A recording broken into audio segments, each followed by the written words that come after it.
I remember it like it was yesterday. I woke up late, thanks to me forgetting to set my alarm the night before. When I saw 7:27 on my alarm clock, I sprang out of bed like a jackrabbit and began pulling my clothes on furiously. I needed to be at my bus stop by 7:35, so that meant I had no time to brush my teeth or eat breakfast today. No, I had forfeited those luxuries due to my little mistake. I hurriedly scooped my books and worksheets into my backpack and dashed down the stairs and out the front door. I hauled ass to get to the bus stop. Just as I rounded the corner, I could see the last kid getting on the yellow bus. "Hey," I yelled, but the kid didn't hear me. I hastened my sprint as the bus began pulling off, smoke pouring from the exhaust. "Hey," I yelled again, waving my arms wildly. In the side mirror, I made eye contact with the bus driver. The driver had always been a stern old man, so I can't say that I was surprised to see him give me a dismissive look and shrug as if to say, "Too late, kid." The driver sped up and I was left behind, dejected, listless, and without a mode of transportation. My school was about 20 minutes away from the bus stop. I had no money and had never ridden the public bus anyway. My 10-year-old mind was in a complete state of panic. I knew my mom would kill me once my teacher called and told her that I was skipping school. I sat down on the curb, sighing deeply. I still can't explain it exactly, but something didn't feel right. I had never felt this way before in my life, but something was just ... wrong. I felt a chill run down my spine, and it had nothing to do with the wind whipping around me.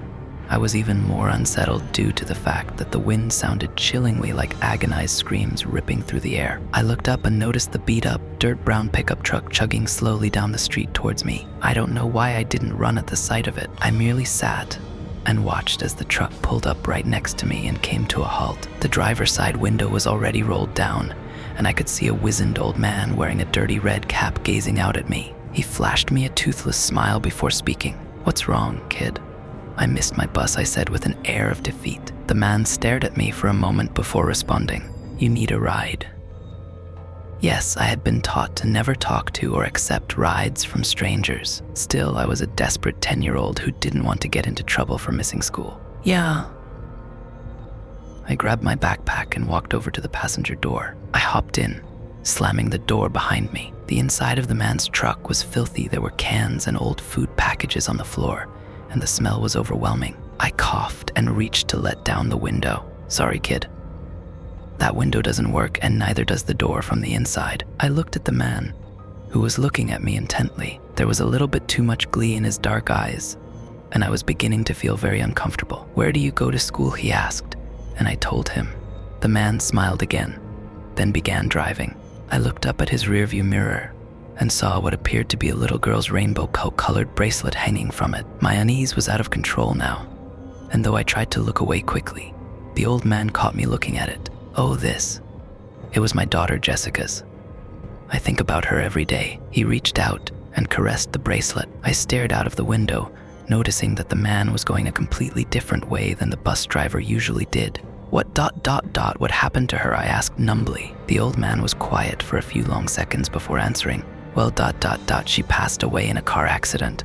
The roads are dangerous, you know, especially in this town." My heartbeat was increasing by the second. I wondered if the old man had been lying about the door not working. I was strongly considering yanking it anyway. "How old are you, young lady?" 10, I replied quickly, trying to hide my nervousness but failing. The old man stared blankly ahead in silence for a few more minutes. "Yeah ... that's how old my Jessica was when she passed." He reached for my leg and I instinctively pulled it up. I felt my face turn red when I realized the man was merely reaching for a bag of opened potato chips that had been lying on the seat next to me. "You okay?" he asked, popping some of the chips into his mouth. I nodded slowly, putting my foot back onto the floor. I looked out of the window and felt relief pour through me like it never had before. We were on the street my school was on.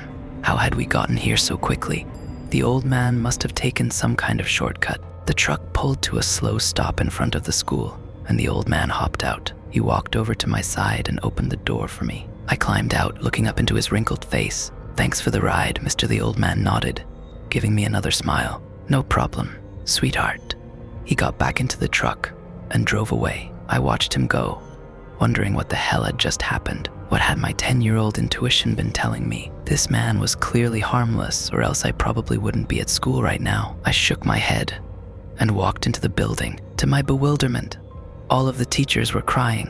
I didn't find out why until a little while later. My bus had never made it to the school. A car had hopped unexpectedly into the bus driver's lane, and he had swerved hard, causing the bus to topple over the side of a bridge. There were no survivors. It's 10:11 p.m. right now. I'm inside a classroom on the 3rd floor of my school because, as the title says, we're on lockdown. Right now, everyone is sleeping, even the guy watching over us. The tears, adrenaline, and fear that fueled our day took its toll, and we were all knocked out cold. But before I continue, you have questions, and I may have answers. So let me start before he wakes up. I'm a senior in high school.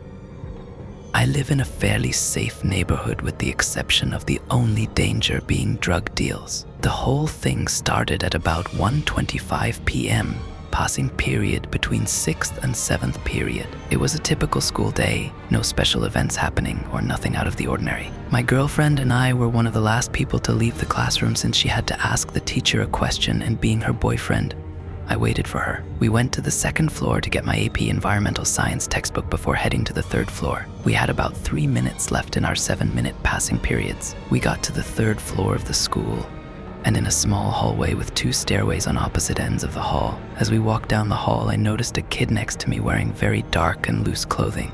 Weird, I thought to myself. I looked straight and noticed another kid heading down the stairs, wearing almost the same thing. We parted ways to our classes. Mine was located in the very back of the school, the S-Wing.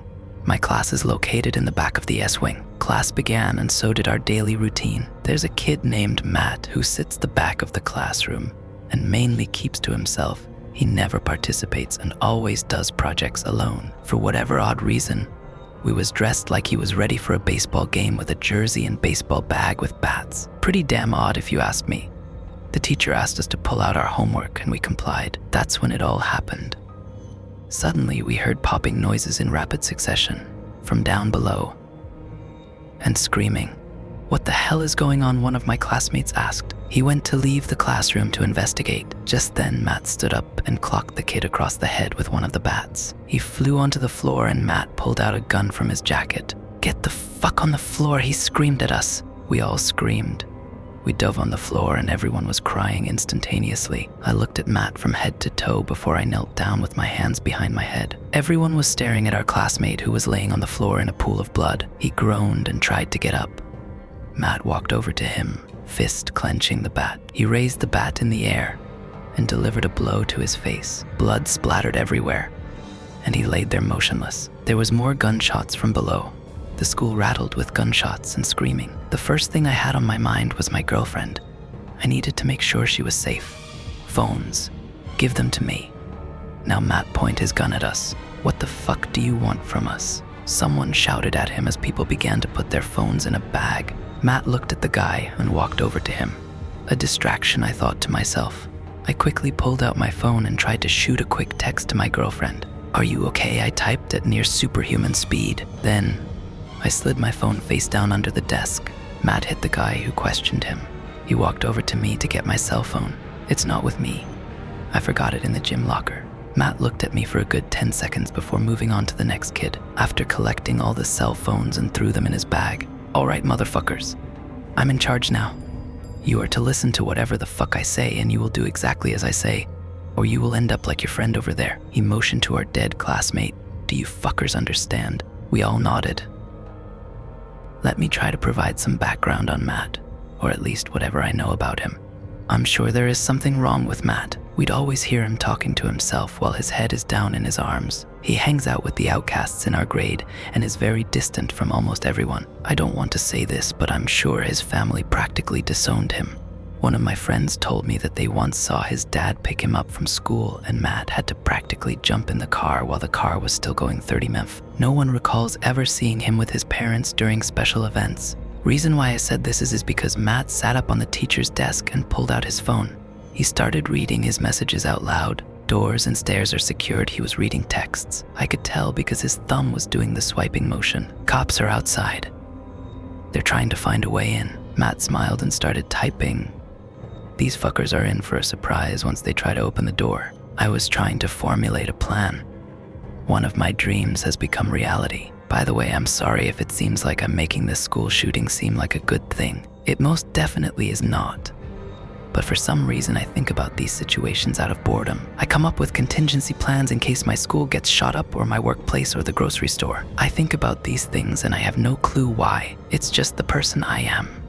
Where's Officer Gary? Matt read out loud again. He's been taken care of, Matt smiled. I've brought them into the gym, Matt read out loud. Good. Kyle is in the gym, Matt said as he typed his text. Hey, new kid, Matt read. What the hell does this kid want? Matt asked out loud to himself before typing his message. Matt stopped talking out loud after he saw someone looking at him. Matt smashed his face with a bat. This all happened in the span of about 40 minutes. We're starving. We're shaken up and traumatized. We lost communication with the outside world. So many mutual thoughts are running through our heads, such as what's going to happen to us, our parents, loved ones. Are we going to make it out of this? Why is this happening? After sitting around and doing absolutely nothing for hours, everyone fell asleep in the room. Matt dozed off about 10 minutes before I started typing this. Right when I was sure he was asleep, I reached under the desk and pulled out my phone. I still had about 87% battery. I had a text from my girlfriend. We've talked about what to do in this situation. Are you okay? 1:37 p.m. Yeah, I'm in class. Some asshole is here too. 1:38 p.m. Shit, he's taking our phones. 1:38 p.m. We've talked about this. 1:38 p.m. Please try to get back to me when you can. 1:38 p.m. Gok 1:38 p.m. I texted my family and told them what's going on. And now I'm here on our no sleep.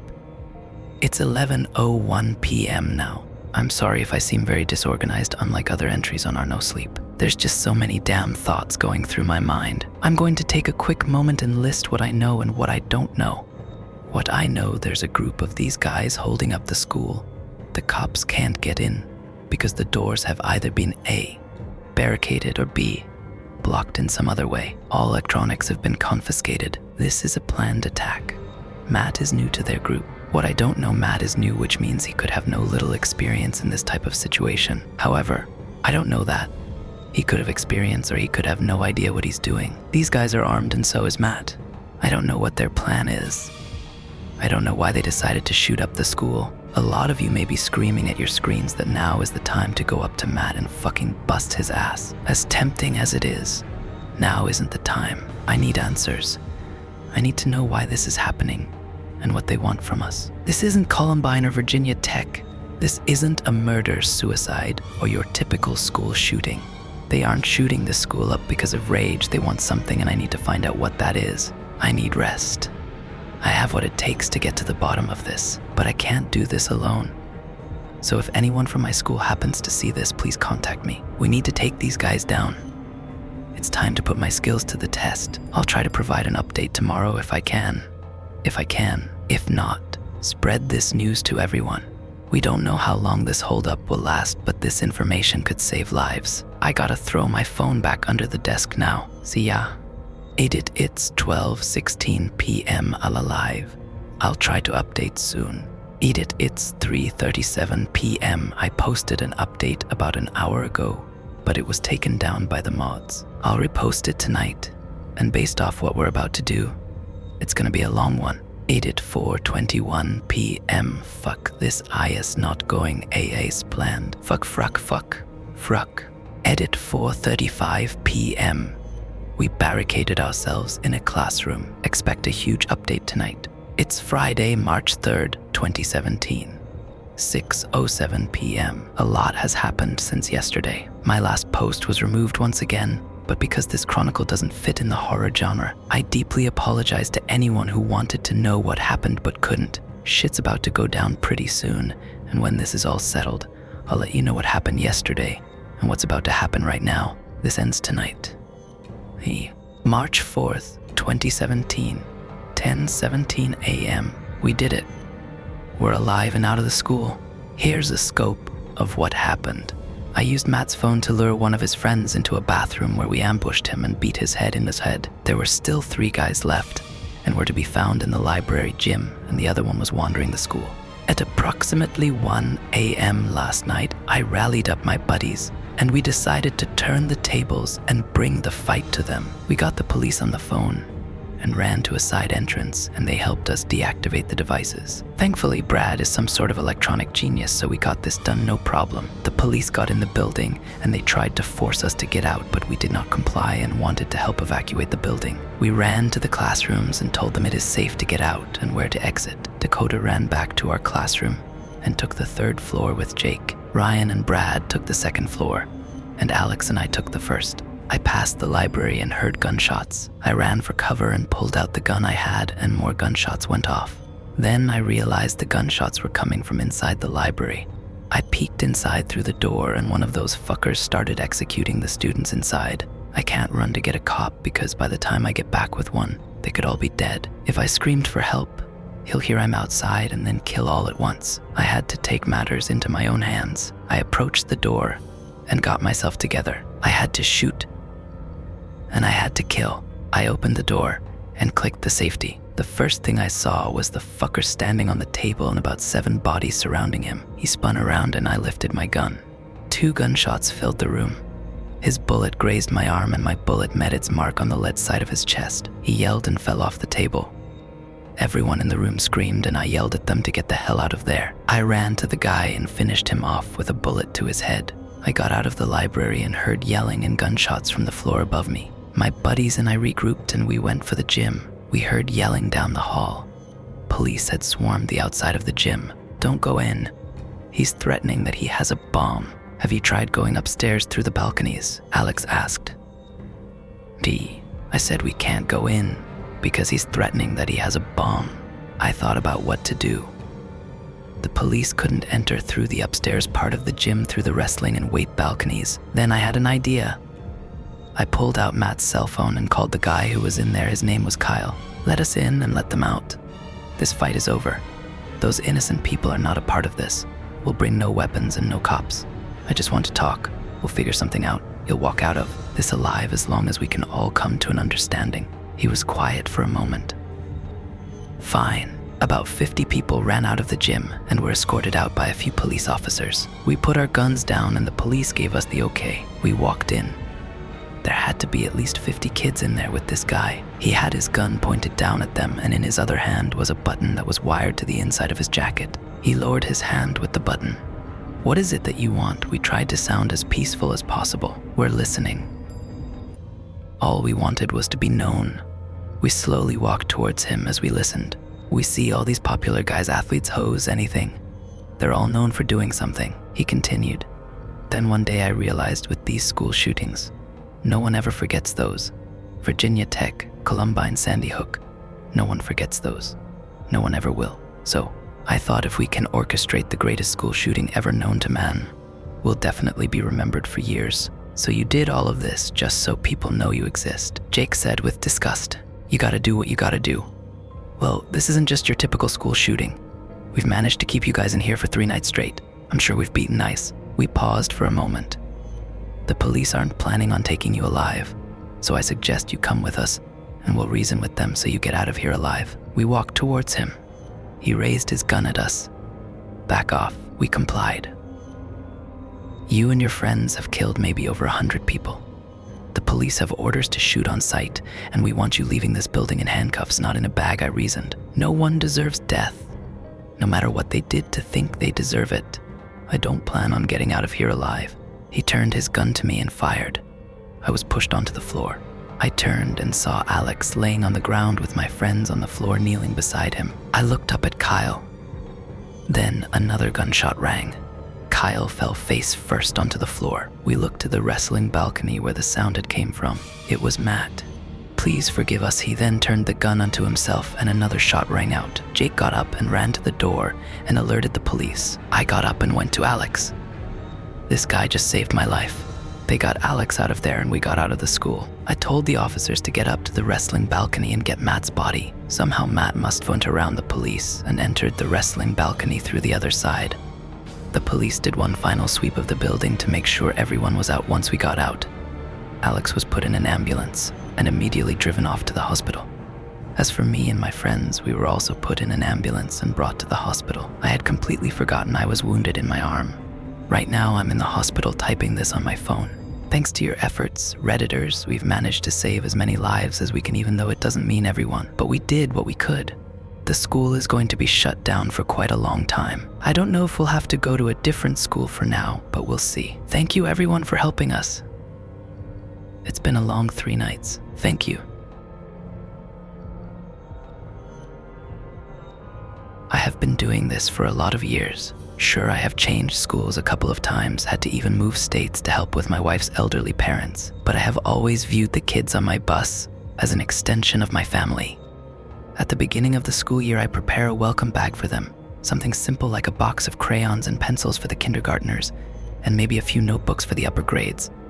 They always enjoy every minute on my bus because I take the time to really truly get to know each one of them. I keep a record of their names, try to associate it with something like favorite food or song, and then memorize those details. I know this probably seems like a lot of work when I am only getting paid a measly $13 an hour, but it matters to me. Sometimes these kids are all alone and come from bad homes. It's my job as part of the educational system to provide them with a safe place, even if it is for only an hour coming and going. I think the kids that have the roughest time adjusting to school are the ones that come in late. With 0 friends and no clue as to what's happening, I try to help as much as I can. That was my intention when my boss gave me a new rider on March 30th this year. It was only a few blocks away from one of my other spots, and according to the paperwork, the kid was 6 years old and named Jack Kelford. The file also said he had 2 siblings, but neither of them were old enough to ride, and that his mom's name was Samantha and she had recently separated. That told me already that this kid was probably going to have a tough time. I lost my dad at that age, and it's never been easy to connect to anyone. Had it not been for a few strong male figures in my life, I probably wouldn't have had anyone to consider a father. So that next Monday morning, I went the extra mile to get ready to meet Jack.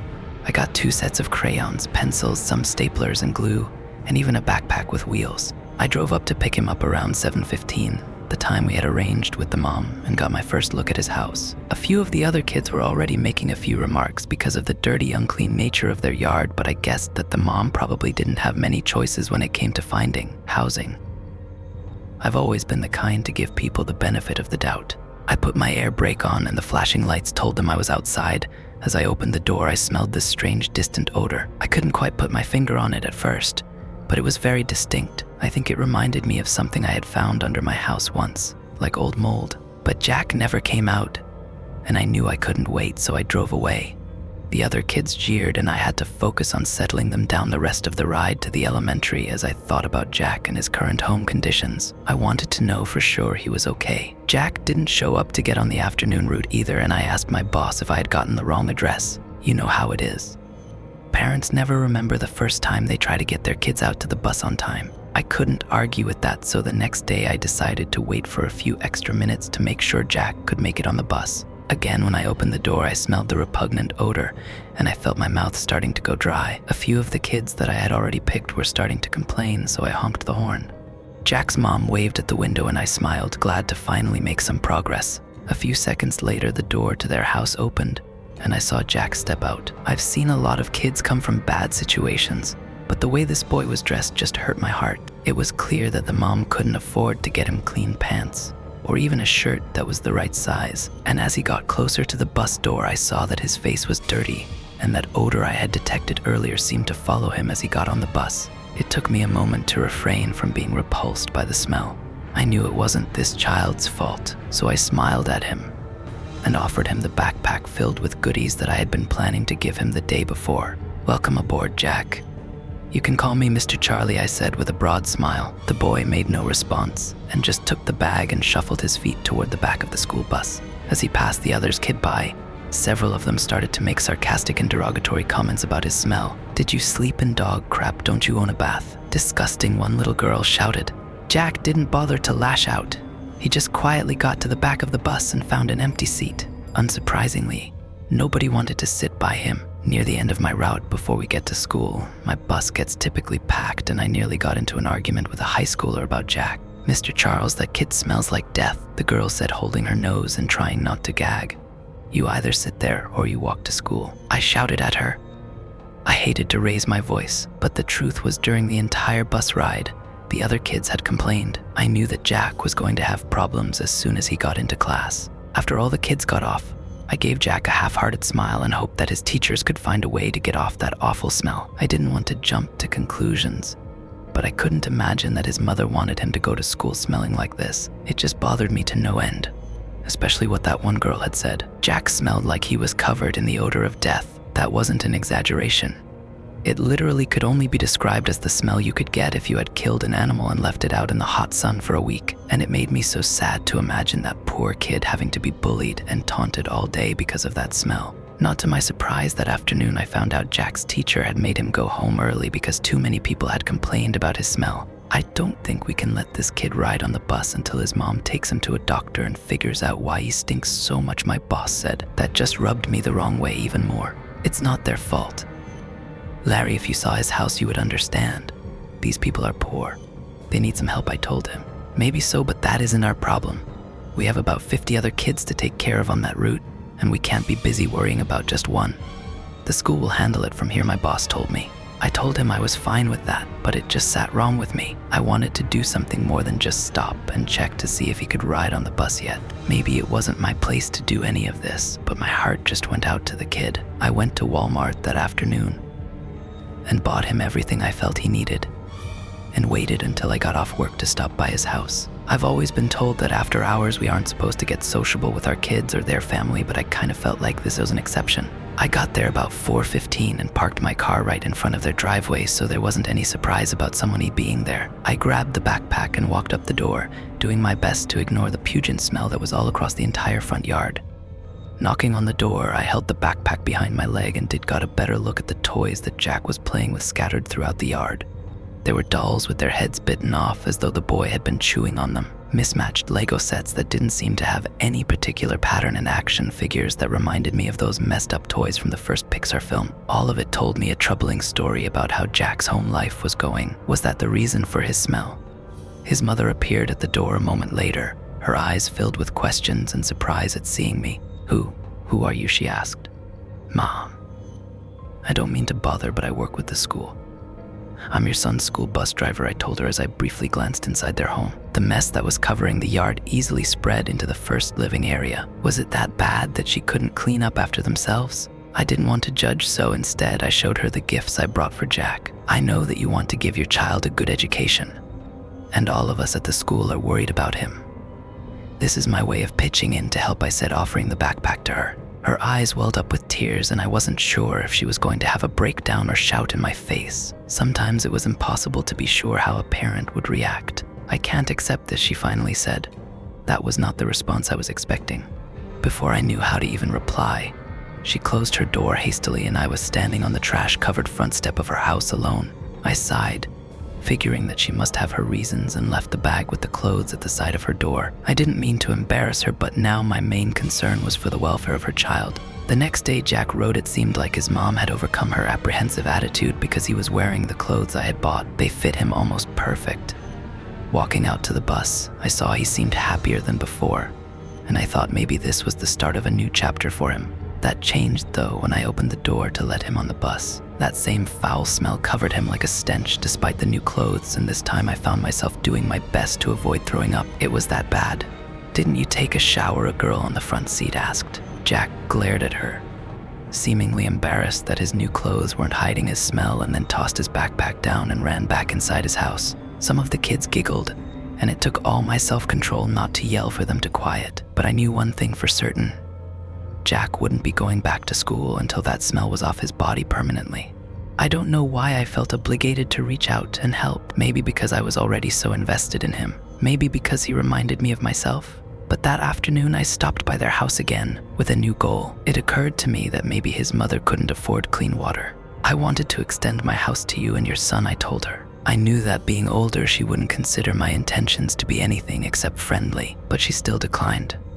I know you have been so kind to Jack, but you just need to stop. I don't want anything bad to happen to you, she said. That thought made little sense to me, as I couldn't fathom how helping Jack out would harm me, and the way she acted bothered me. Was she scared of her son? It couldn't be that.